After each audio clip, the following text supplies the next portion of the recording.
y tiene como título Cuerpos deseantes, mundos posibles, erotismo, deseo y ecofeminismo en la práctica artística contemporánea. Adelante,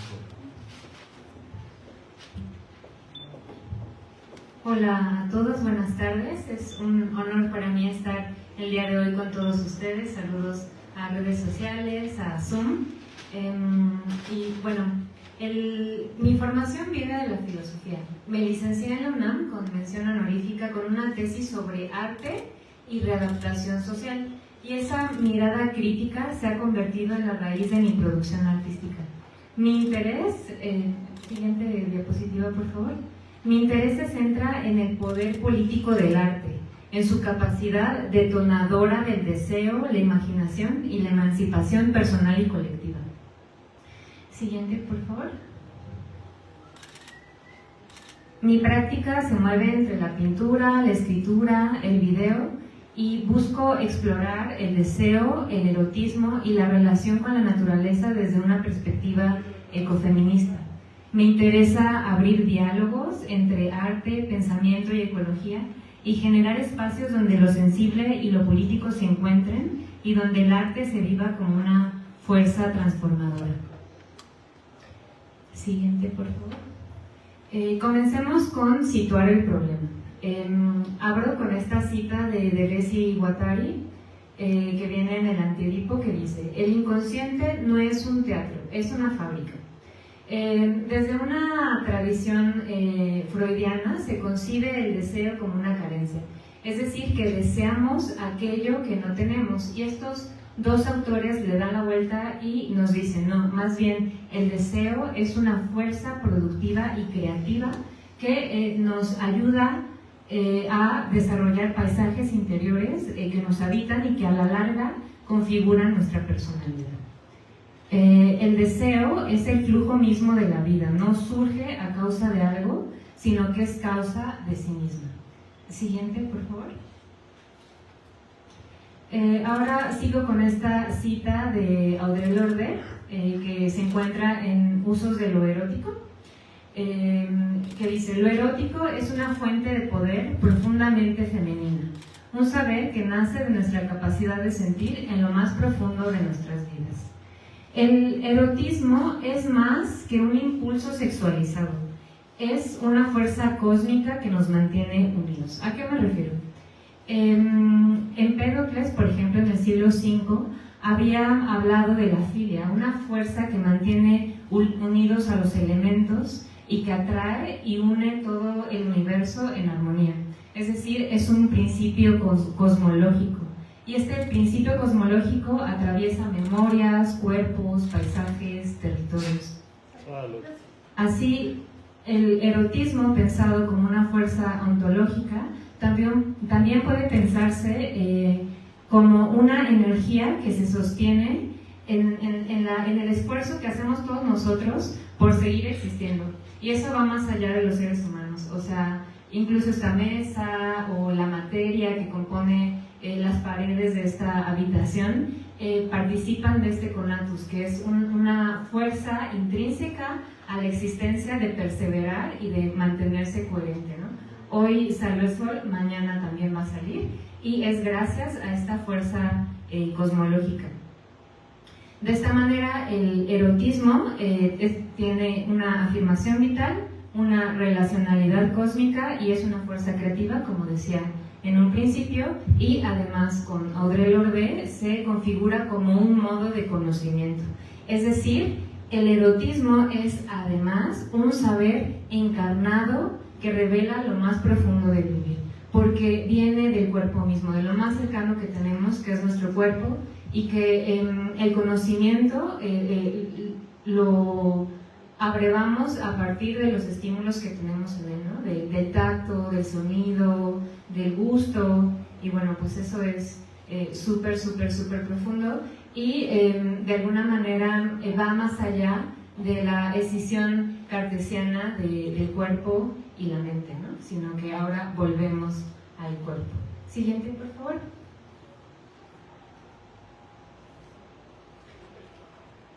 El saber erótico de Audre Lorde se expande en el ecofeminismo como vínculo entre cuerpo y territorio.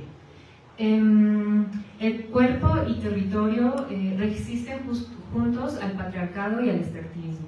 Bueno, aquí ya entramos directamente al ecofeminismo. Audre Lorde ella se autodenomina o se sitúa como una mujer afrodescendiente, lesbiana, lo cual es sumamente importante como para entender su posicionamiento político y de resistencia.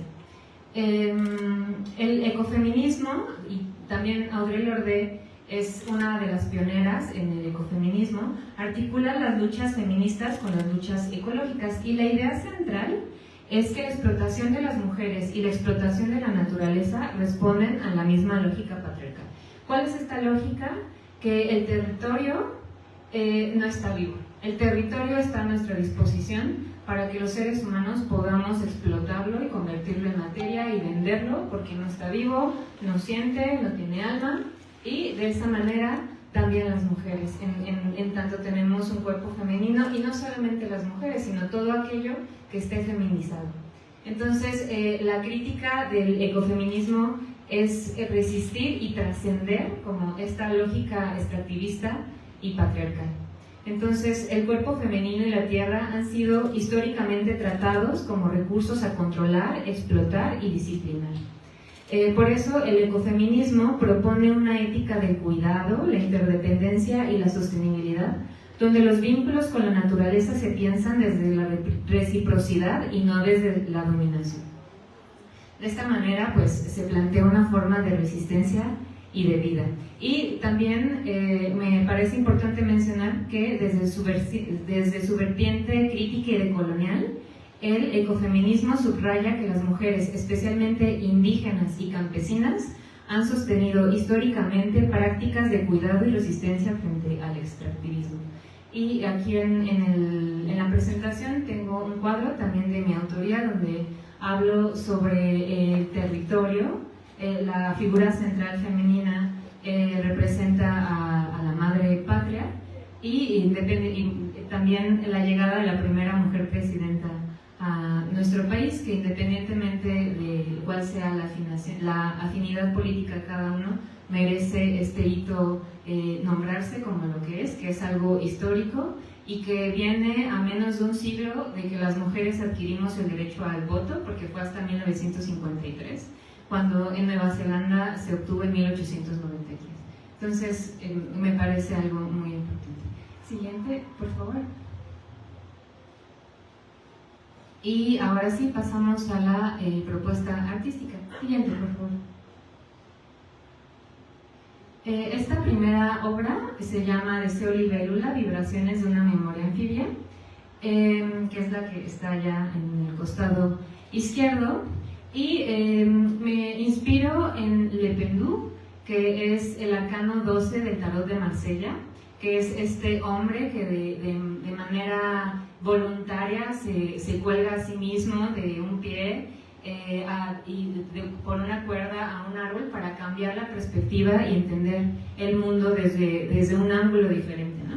De esta manera, mi personaje, o esta mujer, Deseo Libélula, a sí misma se cuelga de este árbol para darle un giro, pero al deseo, ¿no? Un deseo que no busca conquistar o colonizar, sino que más bien busca abrirse a la resonancia con el mundo y a este diálogo interespecie y estas vibraciones que están en el mundo, que pasan muy desapercibidas, justo por lo que decía la compañera que habló sobre lo sublime, ¿no? Estamos en un mundo como tan expuesto a tantas estimulaciones que lo más importante, lo más sutil, lo más trascendente, lo más cosmológico, que es la energía que nos mantiene en esta realidad, pues pasa totalmente desapercibida, ¿no?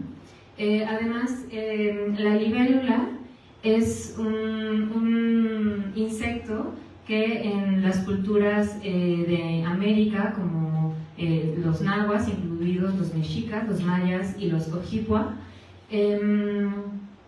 es un ser que es mensajero entre mundos, porque tiene una naturaleza anfibia. O sea, cuando nace nace totalmente como una larva y luego adquiere alas, o sea, está totalmente nadando y conforme va creciendo surca el aire, ¿no? Entonces, la verdad es que es muy impresionante si le ponemos la atención que merece y por eso mismo ha tenido como este rol en estas culturas. Del lado izquierdo, en la esquina, hay como una construcción que es un poco ambigua y esa es la intención.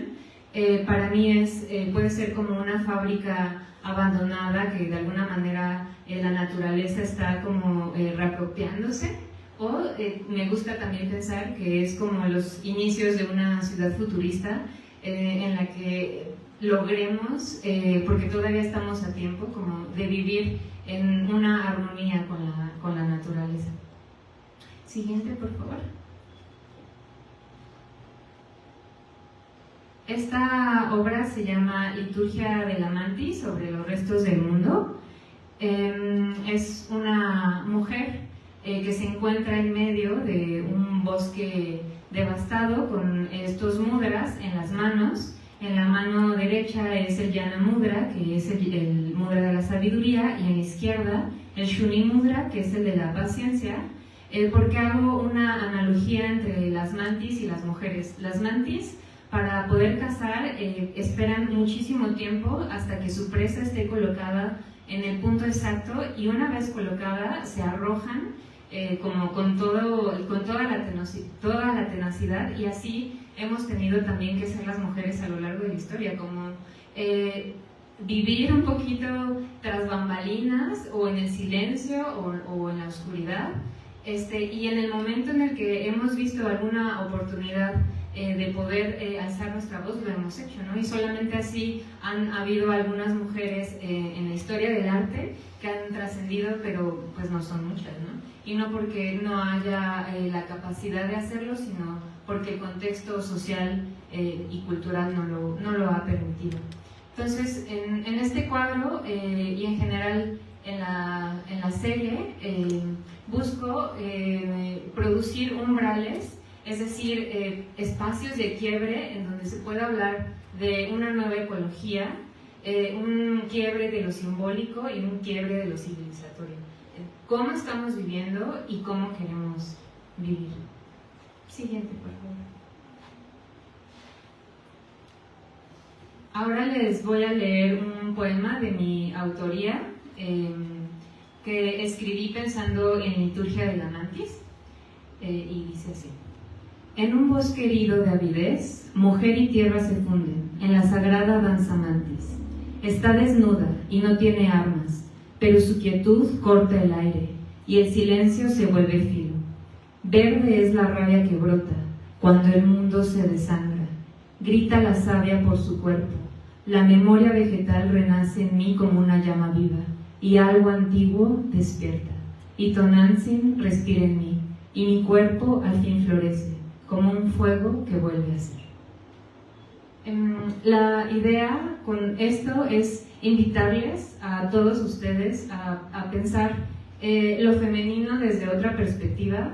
Me interesa mucho decirles que, bueno, esto es parte de una serie que se llama Ferales, y estas figuras femeninas no quieren ser salvadas, ¿no? No quieren ser purificadas ni quieren ser liberadas de su estado salvaje, sino que más bien abrazan esta feralidad, esta fuerza indomesticada que todos tenemos dentro y que es la que hay que buscar y es la que hay que cultivar.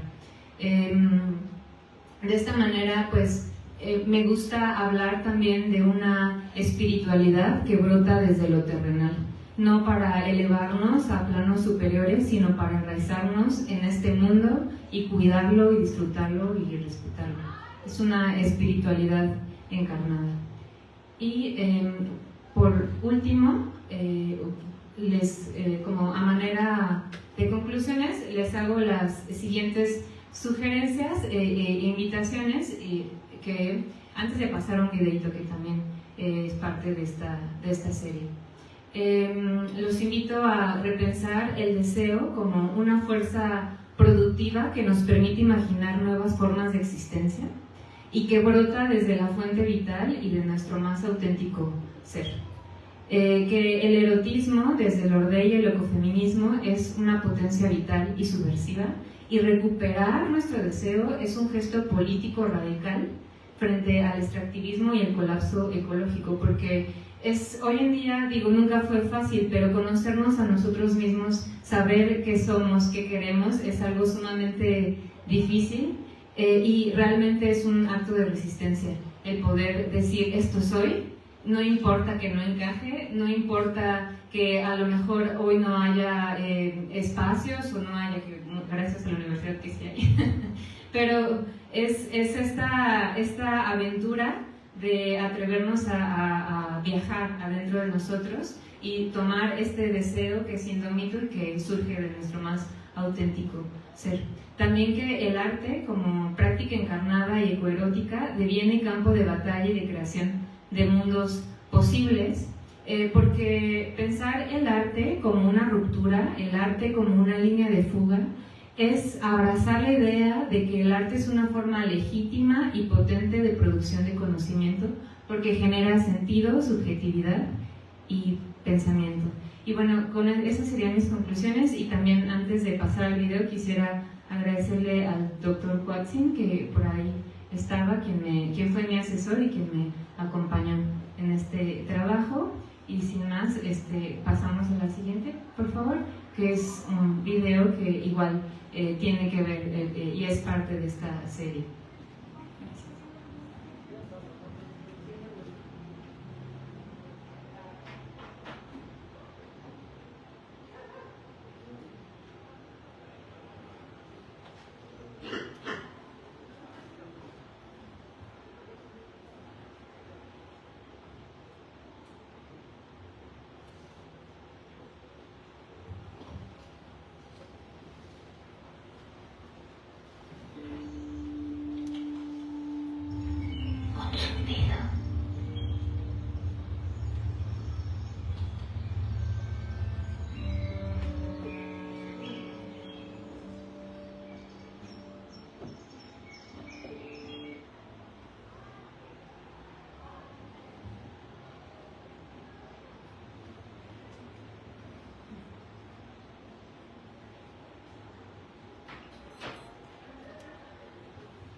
Bueno, en lo que está el audio, también decirles que pensar el arte desde esta perspectiva es hablar de celebrar el deseo y de cultivarlo como una fuente de vida y una fuerza de vínculo, ¿no? Que al final es lo que habla Audre Lorde, dice, dentro de nosotros, o sea, hay una fuente vital y profundamente femenina, digo, no solamente pertenece a lo femenino, yo creo que es parte de la naturaleza humana en general, pero es desde lo femenino y es desde esta autora que podemos tomarla como pretexto para conocer qué es lo que nos mantiene despiertos, ¿no? ¿Por qué nos levantamos todos los días? No es lo mismo tener una vida que a lo mejor desconocemos, que está un poquito diluida, un poquito,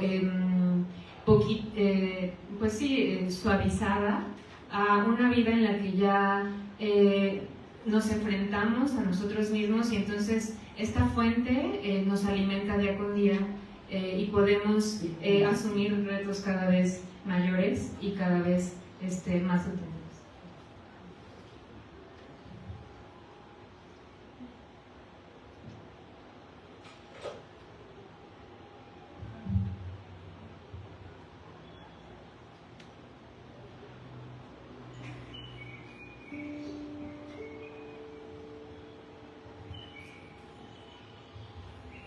El sonido de mi alma.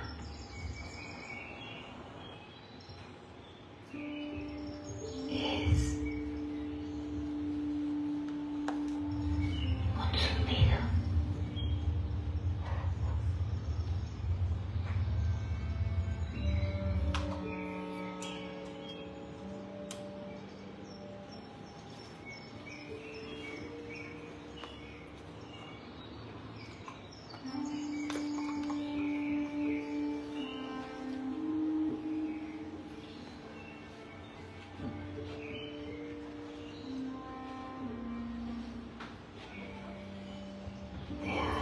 pequeñas, entre las pimientas.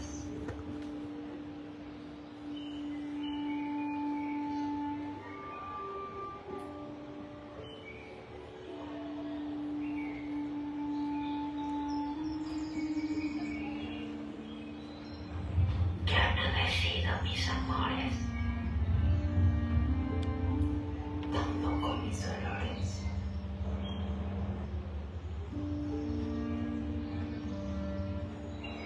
La inteligencia del alma tiene pactos.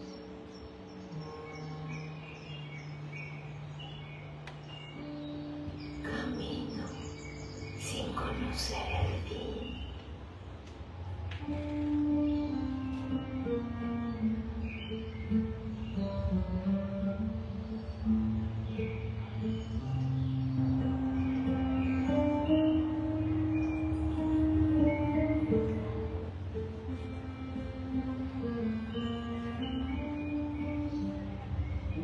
Mis hijos no me escuchan. Mis hijos me olvidan.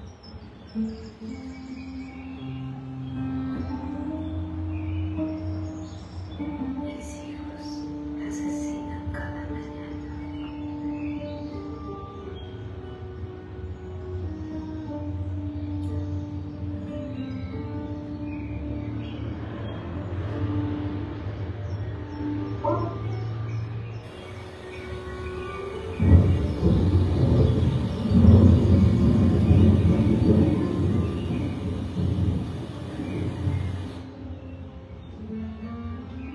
Mi cuerpo cuelga en el cielo.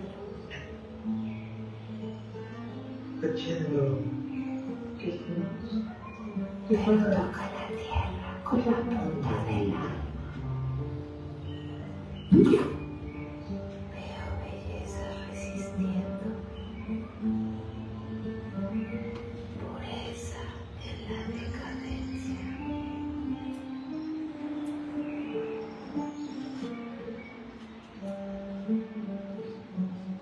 Lo indómito.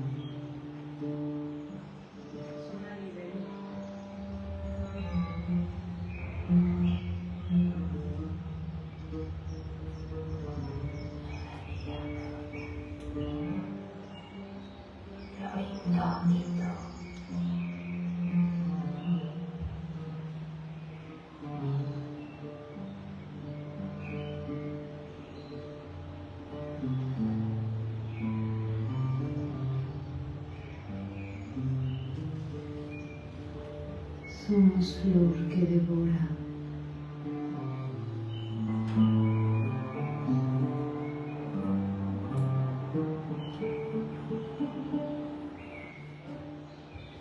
La grieta.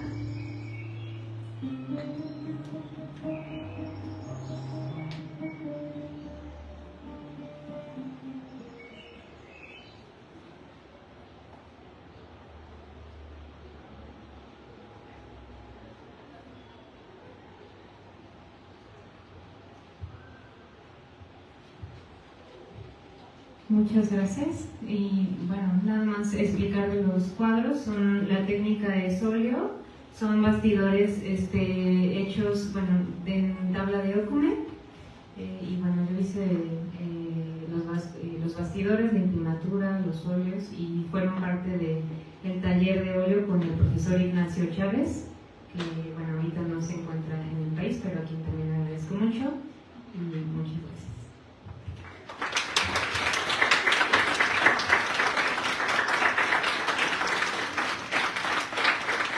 Muchas gracias, Mónica. Bueno, con esta ponencia concluimos la mesa 4, donde tuvimos en un inicio a Ricardo Sánchez hablándonos sobre la censura como un ejercicio de poder en el campo del arte, en Querétaro específicamente, pero también cómo aparecen formas de resistencia por parte de los artistas. Tuvimos a Alejandra Bernaldo, que nos habló sobre la transformación.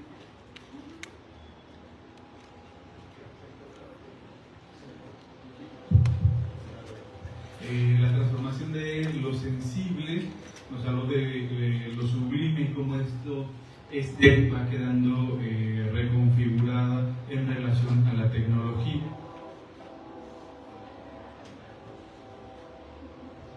¿Me escuchan? Sí. Y posteriormente tuvimos a Carla Excel Castro, que nos habló de el manifiesto del futurismo italiano y la influencia de esta estética en la actualidad. Posteriormente tuvimos a Melissa Arellano, que nos habló de la moda y el arte y cómo el arte también produce valores estéticos. Y finalmente tuvimos a Mónica Daniela, que nos habló de la relación entre arte y feminismo en un contexto de crisis civilizatoria producida por los avances tecnológicos.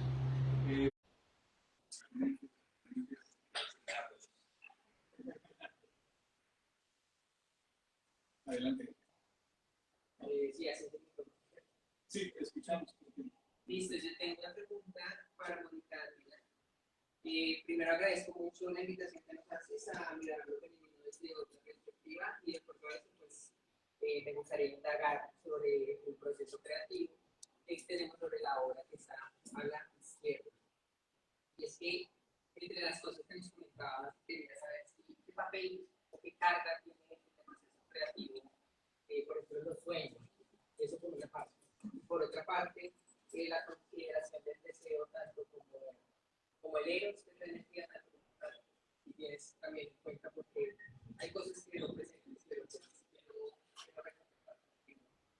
Ese es eso. Sí, el Thanatos me parece algo súper interesante, que de hecho sí está presente en ambas pinturas, sobre todo en la de la mantis, por todo este contexto de devastación. Que de alguna manera, muchas gracias por la pregunta. Me preocupa mucho la cuestión de romantizar, ¿no? Como la crisis, o romantizar el colapso. Sin embargo, Thanatos y Eros van juntos. Entonces, muchas gracias.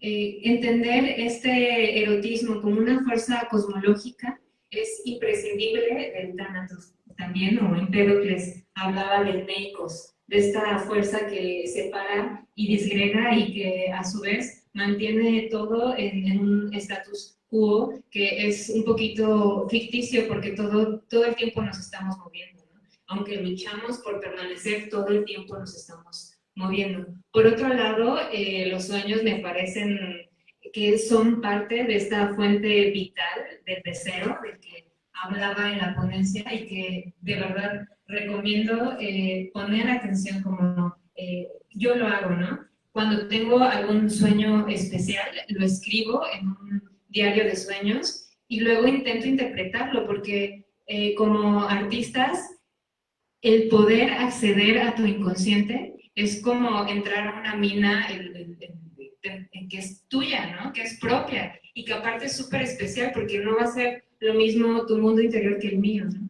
Por más que hayamos compartido algunas cosas, jamás va a ser igual y ahí está la riqueza.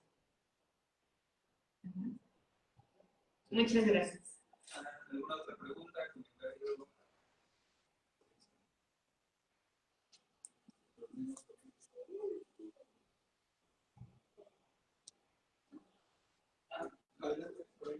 Yo quiero agradecerles a todos por esta ponencia tan maravillosa, tan productiva, y creo que sirve de ejemplo para todos de que ustedes pueden realizar investigaciones según esas cosas que les pueden interesar a cada quien.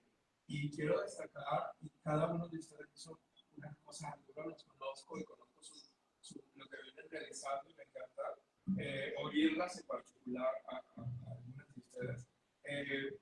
Pero también quiero destacar el trabajo que está haciendo Mónica, porque a pesar de que ella tiene todo un trabajo filosófico, un basamento de estudio filosófico que puede ayudarme a soportar todas las investigaciones teóricas, de algún modo está desarrollando una investigación que la práctica artística es importante. Y eso nos da a entender que todos nosotros, dentro de las posibilidades que nos brinda la universidad, no solo lo estrictamente teórico es lo que puede fundamentar una investigación. Esto me parece interesante que vaya acompañado de una práctica artística, ¿no? Como precisamente yo creo que propicia la facultad, porque básicamente nuestros estudiantes son de prácticas. Entonces, eso me parece bien importante de destacar y ojalá que hayan más investigaciones que puedan ir relacionando la práctica artística y la teoría en la producción final de las investigaciones. Gracias por todo eso.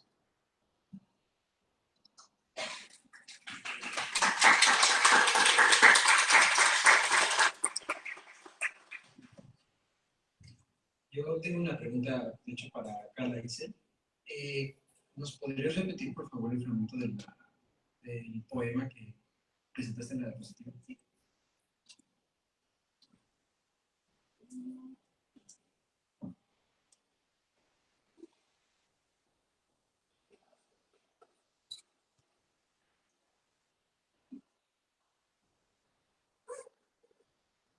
Es parte del manifiesto futurista, es parte del manifiesto futurista, pero del primero, pero también es considerado como un poema. Es necesario que el poeta se desviva con ardor, con fuego, con prodigalidad, para aumentar el fervor entusiasta de los elementos primordiales, su ignición. No hay belleza más que en la lucha. No debe admitirse un jefe de escuela si no tiene un carácter recalcitrante, violento. La poesía debe ser un asalto agresivo contra las fuerzas anónimas y desconocidas para hacerlas que se inclinen ante el hombre. Muchas gracias. Gracias.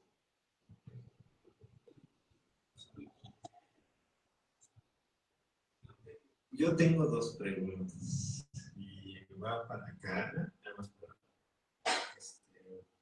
Es que me causa duda porque en un momento dices que quien escribe el dichoso compendio del postulado, el manifiesto, se me olvidaba la palabra, decía que se separaba de la institución cuando se le vinculaba con el Estado. Pues, ahí hay como una situación un tanto como contradictoria en ese sentido. Esa es una. Y dos, entiendo que estés buscando esas relaciones y esos impactos en la actualidad. Pero yo te recomendaría tomar una palabra en clave. Si arquetipos. Es decir, ¿en qué coinciden los tiempos? Porque si te pones a pensar, sí, el futurismo, le preguntas a alguien en caminando, te va a decir de qué se trata, ¿no? Realmente aquellos que estamos bien especializados, estamos dentro de esto, vamos a saber qué es el futurismo y algunos. Sin embargo, yo creo que sí le doy, y opuesto a lo que tú estás mencionando, a esa constante, ese interés por la tecnología, por el avance, por el uso de la máquina, el romantizar ese uso de la máquina. Entonces, sin necesidad de saber sobre el movimiento. ¿Sabes? Entonces, yo creo en tu propuesta, pero sí también te recomiendo pensar y voltear una idea de las constantes que tenemos en la sociedad.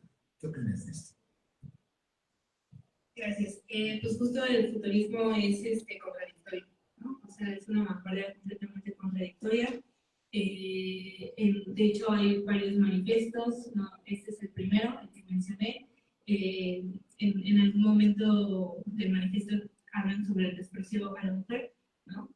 Tal cual lo mencionan, pero también hubo una artista futurista, mujer, entonces esto es contradictorio. Y bueno, ¿cómo empieza tu recomendación? Gracias.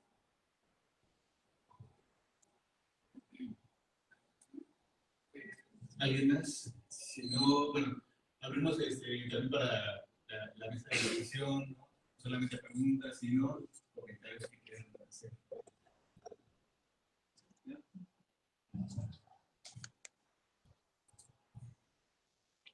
Pues sí, lo que voy a hablar es un poco sobre los posicionamientos de las investigaciones, que siempre es muy importante. específicamente Melissa, porque siento que entendemos tu posicionamiento del arte como categoría, pero hay una parte donde citas, no sé si que no toda la moda se considera arte, pero ¿para quién? Ese sería uno, porque para mí yo puedo considerar, más allá de cómo se explicar su funcionalidad, puedo apreciar otro tipo de cosas y tener una categoría diferente. ¿A qué me lleva esto? Me lleva a pensar por qué deberían ser validados los diseñadores o artistas. O sea, ¿cuál es la necesidad de que tengan ese valor? O si hay necesidad o si no hay necesidad. Me quedo yo con la impresión de que tenía que haber alguien que los avalara. No podía como autonombrarse artistas. Y había esa carga institucional, estructural, que hace que sea mejor que estén avalados. Porque si no están, todos se autoavalan, no es tan difícil. Lo cual es un posicionamiento frente a eso. De la misma manera, la pregunta para Carla se va un poco también por ese posicionamiento. Y es que no puede entrar para mí qué es lo que tiene el turismo que sea tan importante para ti. O sea, la atención es importante como investigadores, es saber qué nos motiva. Entonces, para mí, no lo entendí muy bien. ¿Qué hace que el futurismo sea un tema principal y no, por ejemplo, otra cosa?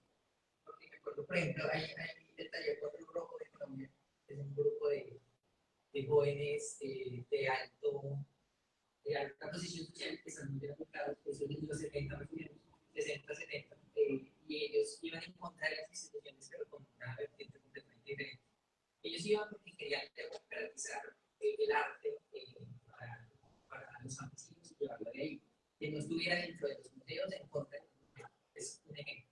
Entonces, sí, me gustaría saber para ti qué es eso que no tiene otra cosa.